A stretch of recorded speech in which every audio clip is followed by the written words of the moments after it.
ne s'imagine pas ce qu'est l'handicap tant qu'on ne l'a pas vécu. Convertir des personnes normales en handicapées le temps du projet ne peut être que bénéfique pour l'ouverture d'esprit, changer le regard, être un peu plus dans la compassion, la compréhension et l'empathie. Et le tout avec de l'humour, évidemment. Qu'il y a des gens très gentils et compatissants. Plus on assume son handicap et on l'explique, plus les gens s'y intéressent et savent quel comportement adopter. Je m'appelle Victoria. J'ai choisi de faire l'handicap avec une minerve. Bonjour, je m'appelle Lucien Matzmer.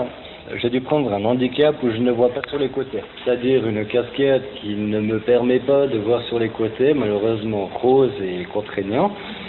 Voilà, bonjour, je m'appelle Thérèse et j'ai choisi d'avoir comme handicap des bras courts et pas de pouce. Je m'appelle Doris Aïssi Ariane. J'ai fait une prothèse pour une jambe.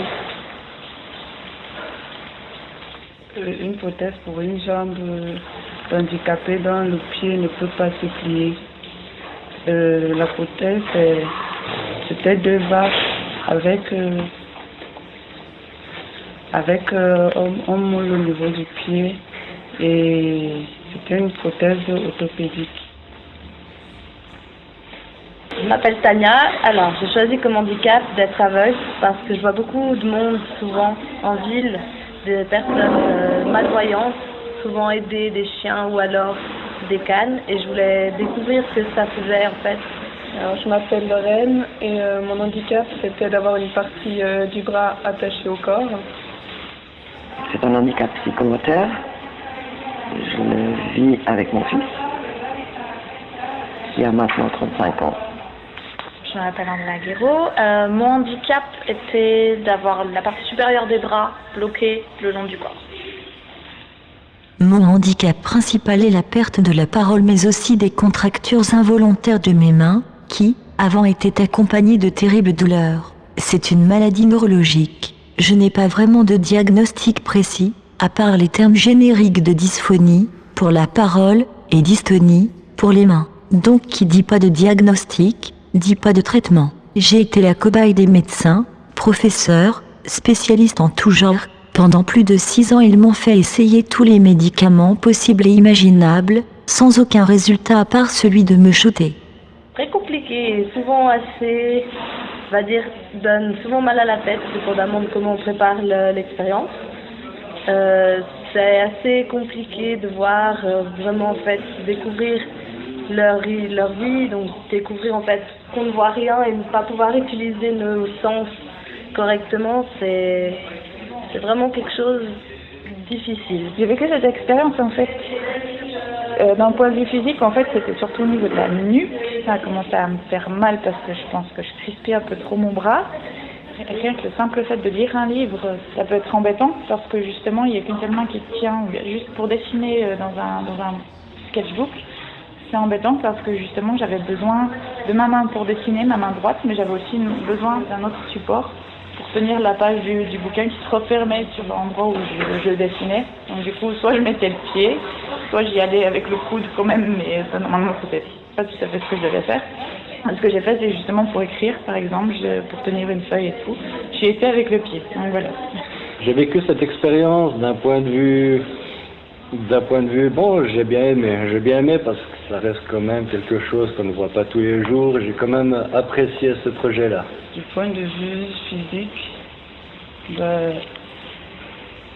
c'était trop compliqué en fait de ne pas pouvoir plier les genoux et de rester tout le temps debout. Ça c'est trop compliqué et c'était fatigant aussi parce que à la fin on a tellement mal qu'on ne peut pas plier le pied. Après ça donne des sensations de trempe au niveau du genou, du fait que ça reste tendu tout le temps. Au point de vue physique, je dirais que c'est plutôt une grande fatigue et une frustration de ne pas faire les mêmes choses qu'avec les autres enfants. Et avec...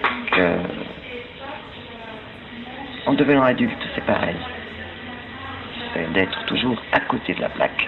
J'ai trouvé ça amusant, intéressant, et j'ai ressenti, on va dire, de l'amusement d'un côté, et puis un peu de peine pour ceux qui, justement, étaient dans ce cas-là, qui ne pouvaient pas utiliser 100% de leur vision.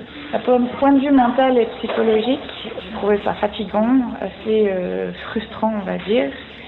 Et ce que je me suis dit, c'est que justement, moi, je m'imaginais ce genre de choses pour 1 heure, voire 2 heures en une journée. Ça m'agace de faire un truc comme ça, de ne pas pouvoir découdre un truc avec les 2 mains, et c'est totalement galère. D'un point de vue mental, je me suis sentie un peu différente et mal à l'aise parce que je pouvais pas faire comme les autres. Là, ça m'a fait rappeler en fait l'accident à laquelle ma soeur avait vécu.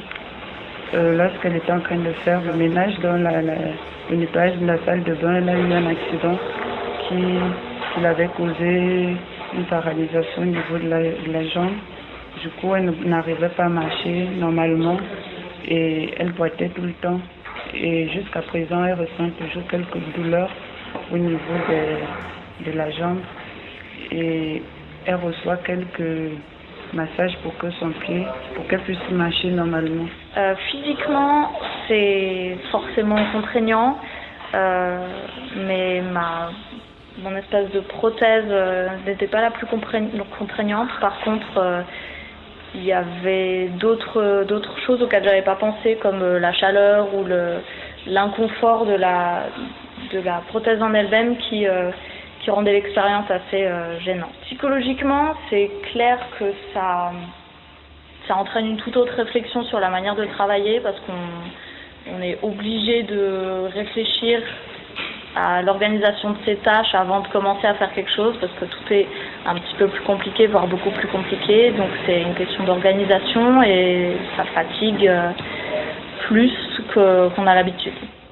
Du point de vue physique, ça va, je l'assume relativement bien. Il est facilement dissimulable en cas de gêne, les mains dans les poches, le visage détendu et je me fonds dans la masse. À présent, je comprends mieux qu'est-ce qu'ils ressentent, que la complication que c'est d'être aveugle. Et franchement, je soutiens et je félicite ces personnes-là parce que franchement, c'est vraiment très compliqué. Alors, j'ai ressenti, oui, de la frustration. La frustration, de la rage, je dirais pas jusque là parce que je pense que j'ai pas assez vécu avec quelque chose comme ça pour vraiment, je serais énervée. Mais essayez de découdre une jupe avec un découvite, avec un seul bras. Vous allez voir comment ça peut être frustrant. Alors, j'ai pas ressenti de frustration, de rage ou autre. J'ai ressenti on peut dire la frustration et de la colère aussi, parce qu'en fait, ça prend beaucoup de choses, mais je ne pouvais pas imaginer qu'une personne handicapée peut avoir autant de douleurs. Oui, j'ai ressenti de la frustration et un peu de la tristesse, justement parce que je pouvais pas faire des mouvements que je voulais. J'étais pas libre des mouvements, précisément. On a envie de faire les choses plus vite, on a l'habitude de faire les choses plus vite et il y a vraiment une gêne qui est là. Je ne sais pas comment ça peut être pour des personnes qui ont vécu ça depuis l'enfance, des personnes qui sont nées de cette manière-là. Je pense que ces personnes-là ont dû s'adapter, le vivre quotidiennement, donc ils sont habitués. Par contre, une personne qui est subitement handicapée suite à un accident, suite à quelque chose comme ça par contre, je pense qu'elle doit voir la vie d'une autre manière et ça doit être difficile et frustrant à vivre justement au quotidien. Ma plus grande frustration est d'avoir perdu la parole, de devoir dépendre de l'application Notes de mon téléphone pour communiquer, de perdre la spontanéité de l'oral, de ne plus avoir le contact si facile que j'avais avec les gens, d'être dépendante de la patience des gens, du temps qu'ils m'accorderont pour me lire. Je continue d'écrire, même si je ne peux plus dire mes textes à voix haute. J'ai réussi, après un long travail sur moi-même, à ne plus être en colère et à accepter ce changement radical. Car malgré tout, grâce à la maladie, je suis devenue un peu une meilleure version de moi-même, plus posée, moins dans l'excès, et je me suis ouverte à d'autres choses, je me suis trouvé d'autres passions. Là, la perception des handicapés, je dirais, j'accepte. Je suis arrivée à un moment où j'accepte pratiquement tout, sauf le comportement des personnes autour qui ne comprennent pas et qui ne se donnent pas la peine de comprendre. Qu'est-ce que j'ai appris? À être tolérante. J'ai appris à donner sans recevoir la plupart du temps. Qu'on devrait être un tout petit peu plus ouvert à tout ça. Ça, oui. Je crois en fait une personne handicapée, je ne sais pas trop quoi dire, mais c'est trop compliqué. Parce que quand je regarde des gens handicapés, parfois avant je me disais, handicapés, ils sont nés comme ça et tout, c'est facile pour eux, mais je n'imaginais pas que c'était aussi compliqué. Mais être handicapé, c'est trop compliqué. Ça fait mal. C'est des personnes comme nous, que c'est des personnes qui ont leurs faiblesses, leur honte, leur souffrance, qui sont comme nous. C'est juste que ils ressentent ça chaque jour de leur vie. C'est pénible pour eux parce que ils voudraient courir, marcher, vivre comme nous. Et je comprends aussi qu'il y a des personnes qui ne veulent pas demander de l'aide parce qu'elles veulent montrer qu'ils ont aussi de la force et du courage dans leur handicap. On se rend tout de suite compte de ce que c'est dans le monde du travail ou même dans la vie courante pour quelqu'un qui est handicapé 24 heures sur 24. Parce que déjà rien que nous, faire cette expérience juste quelques jours, c'est une grosse contrainte pour nous. Donc c'est clair qu'on voit d'un autre œil les gens qui travaillent malgré un handicap ou qui font les tâches du quotidien qui nous paraissent très simples et qui le sont en fait beaucoup moins. Je ressens un peu plus de compassion par rapport aux handicapés parce que cette expérience a permis d'avoir une petite idée de leur quotidien, des difficultés qu'ils rencontrent. Moi, le résultat de mon projet, ça fait que j'aimerais pas avoir une situation comme celle-là. J'ai retiré une certaine satisfaction en même temps parce que je me suis lancé un peu un défi, de me dire que je peux arriver à faire certaines choses. Malheureusement, j'ai pas réussi à finir ce que j'allais faire, mais là, c'est quand même un certain défi d'essayer de faire des choses au quotidien avec un handicap installé, quoi. Et le résultat du projet, je trouve bien. Je trouve bien, ça permet quand même de savoir ce qu'un vrai handicap peut faire, disons comme on dessine. J'ai même fait un petit dessin avec cette casquette. J'ai trouvé que c'est pas toujours facile. Pas toujours facile, moi, je suis pas toujours quelqu'un de très ordonné, même en étant suisse. Le résultat, je suis contente, mais par contre, il faut beaucoup d'efforts et beaucoup de courage pour faire une telle chose. Et je suis contente de ce que j'ai fait. Et ça m'a fait aussi apprendre beaucoup de choses. Un handicapé, c'est pas seulement quelqu'un qui reste comme ça, assis, ou bien quand on voit un en train de pousser dans une chaise roulante, c'est quelqu'un qui peut faire tout ce qu'il a envie et s'il le désire, même si c'est tout. La vie en rose, lorsqu'on a un handicap, pour moi, franchement, la vie n'est pas en rose. Vu l'handicap que moi j'ai choisi de faire, moi je trouve que la vie, c'est pas du tout rose, c'est dur. Dans ce sens-là, ce projet du coup devient très intéressant parce que non seulement on acquiert de la pratique, que ce soit de la couture, de la peinture, de la sculpture, peu importe, une activité manuelle, mais effectivement on développe aussi une conscience de ce que peut être le handicap dans la vie de tous les jours. Personnellement, mon projet, je trouve que c'est pas un des meilleurs que j'ai réalisé. Si j'avais totale vision, je pense que j'aurais mieux réussi, j'aurais été plus précise dans les coutures, dans les valeurs. J'ai appris à travailler avec une seule main un peu plus que d'habitude. Je pense que chaque être humain peut être ambidextre, à mon avis, c'est-à-dire ambidextre, utiliser ses deux mains. Pour faire des choses, on est obligé de bouger tout le corps pour pouvoir aller à un endroit. Donc je pense que vraiment les personnes qui ont cet handicap doivent avoir la vie, je pense, très très difficile. Elle était rose toute la semaine, elle était rose cette vie. La vie à l'école en tout cas elle était rose, et puis comme moi j'aime pas le rose au départ, j'étais genre un peu embête de faire ça, mais Au final,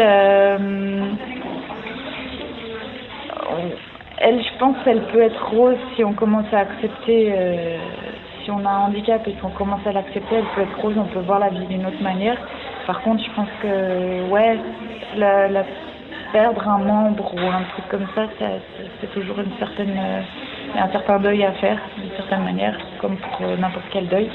Et la vie, elle peut pas toujours être rose, toujours aussi bien qu'on voudrait.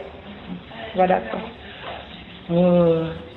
Des différences, oui, parce que moi j'imaginais que moi je me disais que ça serait facile de coudre un truc de pied tendu sans avoir aucune douleur parce que la personne a déjà l'habitude et tout, mais c'est pas facile. Donc pour mon témoignage, en fait, moi avant, à chaque fois que ma soeur elle avait mal, elle pleurait tout le temps et moi qui ne sentais rien, moi je dis ben, ça va aller et tout, mais moi je ne savais pas vraiment la douleur qu'elle avait. Mais par contre, comme j'ai vécu la même chose qu'elle avait, là je sais vraiment que ce n'était pas facile pour elle et qu'elle en souffrait beaucoup. Et c'est tout. Est-ce que pour les autres c'est vraiment rose? Alors comme je disais, la rose ça dépend tout de nous. On peut très bien rester, enfouir notre colère, notre rage, ou alors décider de prendre le bon côté des choses. Je connais une dame, elle a les doigts totalement qui ne peut pas se plier, mais ça n'empêche pas qu'elle prend une assiette avec plus de précautions. Elle a du mal à marcher, mais ça n'empêche pas qu'elle est toujours là à côté de moi et à côté de ma famille. Pour nous qui sommes des gens, on va dire, sans handicap, on pourrait le croire, mais alors pour eux, s'ils retrouvent un jour la possibilité de, par exemple, de la vision, je pense que là, ils connaîtront ce qu'est la vie en rose, mais autrement, elle n'est pas totalement rose. La vie en rose est juste un slogan, je pense, c'est pas quelque chose de très...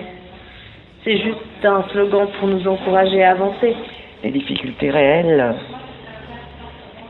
c'est comprendre que votre fils ne pourra jamais faire ce que les autres font et se rendre compte que lui aimerait faire ces choses-là, mais qu'il n'arrive pas. Ça, c'est très dur. Oh que oui, la vie est magnifiquement rose, mais pas seulement, elle est pleine de merveilleuses couleurs, toutes plus resplendissantes les uns que les autres. Et puis, allez, une citation bien cliché, ce qui ne nous tue pas, nous rend plus forts. J'ai encore beaucoup de mal à me définir comme handicapée, même s'il faut se rendre à l'évidence que je le suis. J'arrive à tout faire comme une personne normale, certes il me faut un peu plus de temps, mais je mets un point d'honneur à tout faire par moi-même.